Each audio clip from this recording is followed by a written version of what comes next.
Donc voilà, là on est parti donc avec l'hydre de la vidéo et donc on va essayer de couper toutes les têtes en appliquant une stratégie, la stratégie qui consiste à couper en premier les têtes les plus hautes. Alors, vous auriez bien compris si vous avez fait des essais que c'est forcément intuitivement la meilleure stratégie. Voilà, on va essayer ça. Alors là donc on a l'hydre, donc évidemment c'est une hydre qui est en fait constituée de Shadok et donc Héraclès c'est un Gibi. Alors allons-y. Donc là, l'hydre, la tête la plus haute, donc c'est celle-là. Donc ça, c'est le premier coup. On va couper ça. Ça va générer quoi? Ça va générer ça. Hop. Voilà. Hop.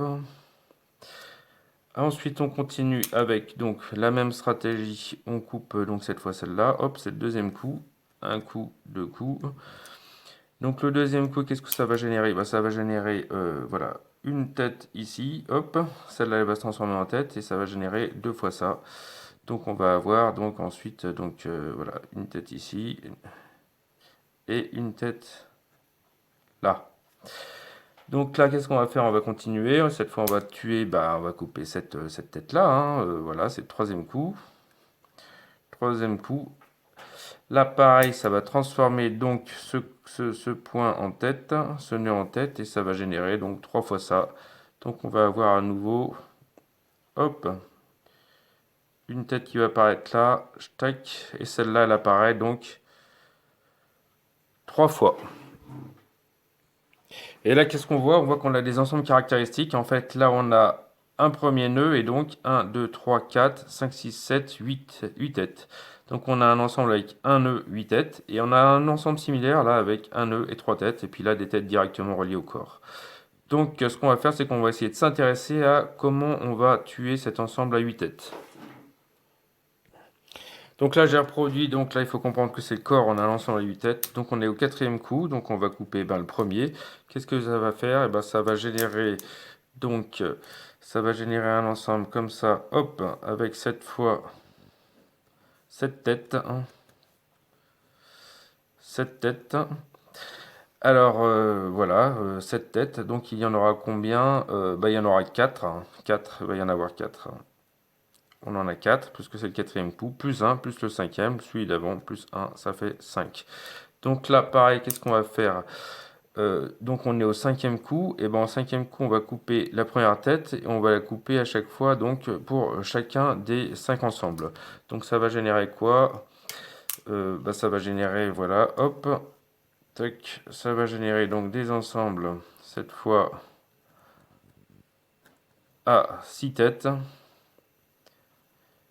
6 têtes. Et donc ça va en générer combien? Et ben il y en avait 5, donc ça va en générer, et ben ça va en générer, il faut les compter, il faut les compter. Ça va en générer, donc là on était au cinquième coup. Le cinquième coup, donc le cinquième coup il en génère 5, plus 6 pour le sixième coup, plus 7, et on va faire ça combien de fois?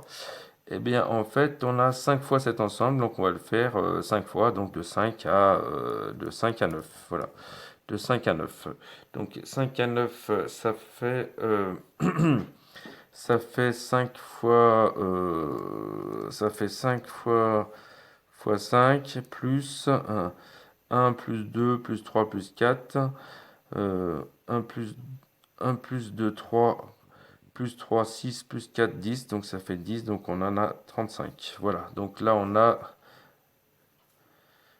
35 ensemble, plus ceux d'avant, plus 5, plus les 5 d'avant, ça nous fait 40 ensemble.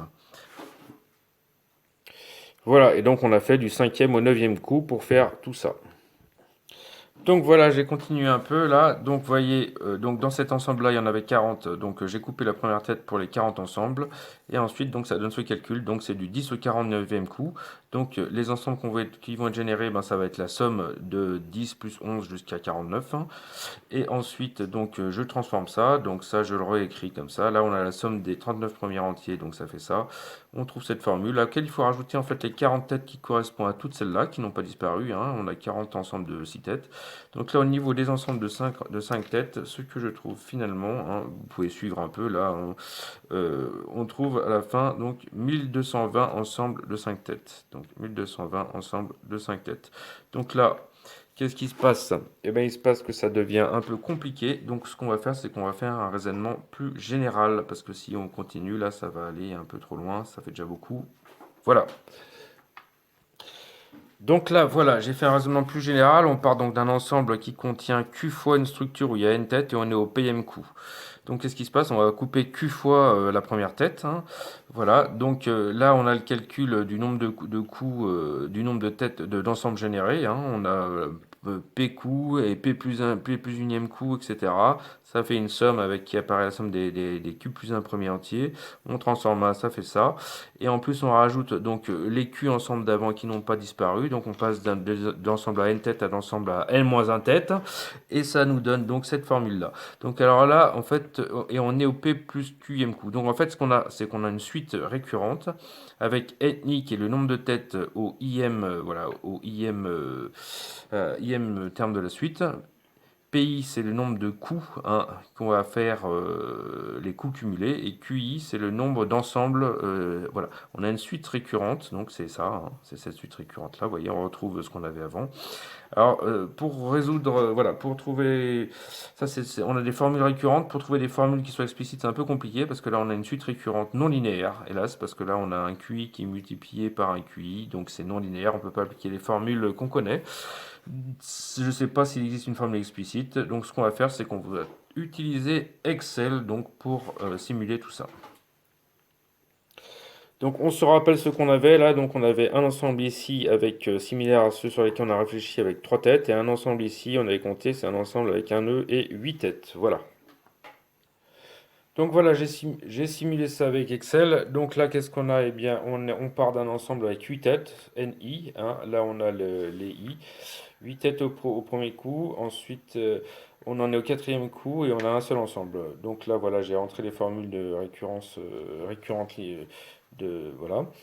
Et en fait, vous vous rappelez, il y avait un ensemble à 3 têtes en plus. Alors du coup, je l'ai rajouté où? Bah, j'ai rajouté ici. Où ça exactement? Voilà, ici, là, où vous pouvez voir là qu'il y a un 1 à rajouter, hein. C'est donc pour prendre en compte tout l'ensemble.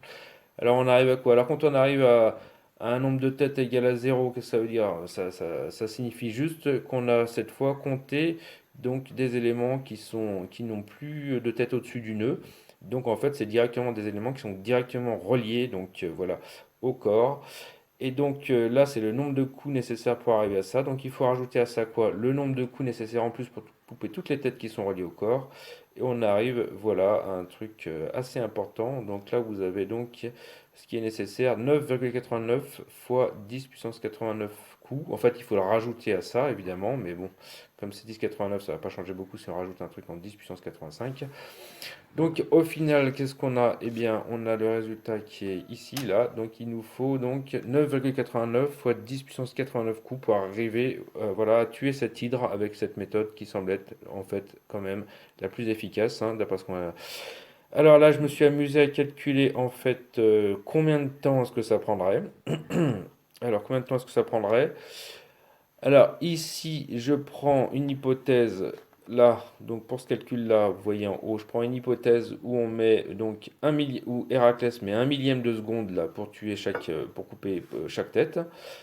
En prenant un millième de seconde, eh bien, il lui faudrait 2,24 fois 10 puissance 69 fois l'âge de l'univers, donc fois 14 milliards d'années. Donc, il lui faut 2,24 fois 10 puissance 69 fois 14 milliards d'années, fois l'âge de l'univers, pour tuer l'hydre, pour venir à bout de l'hydre avec donc un millième de seconde. Alors là, j'ai fait un autre calcul, je me suis amusé à faire un autre calcul. Je me suis dit, tiens, on va calculer, apparaît Hercule, c'est un demi-dieu, hein, il peut aller hyper vite, mais il a une vitesse limite maximale quand même, il peut pas faire tournoyer son épée plus vite que la vitesse de la lumière, hein, c'est une limite physique, hein. Et donc voilà, donc là, c'est le temps qu'il met pour tuer une tête en faisant tournoyer son épée à la vitesse de la lumière. Alors là, donc, on a donc quelque chose qui est de 2,35 fois 10 puissance moins 8 secondes, donc ça fait 2 100 millionièmes de seconde. Et combien de temps il lui faut en allant à cette vitesse limite maximale? Il lui faut, donc ces calculs-là, il lui faut 5,27 fois 10 puissance 64 fois l'âge de l'univers. Donc même en allant à la vitesse de la lumière, Héraclès ne peut tuer l'hydre qu'en environ 5 fois 10 puissance 64 fois l'âge de l'univers. Vous en conviendrez que c'est un peu long, et pour venir à bout d'une simple hydre toute ridicule comme celle voilà, qu'on avait vue dans la vidéo. Voilà pour mon calcul. Allez, je vous laisse. Alors, Oui, donc, nickel. dites-moi si vous avez eu, si vous êtes capable d'avoir une stratégie meilleure, mais ça m'étonnerait.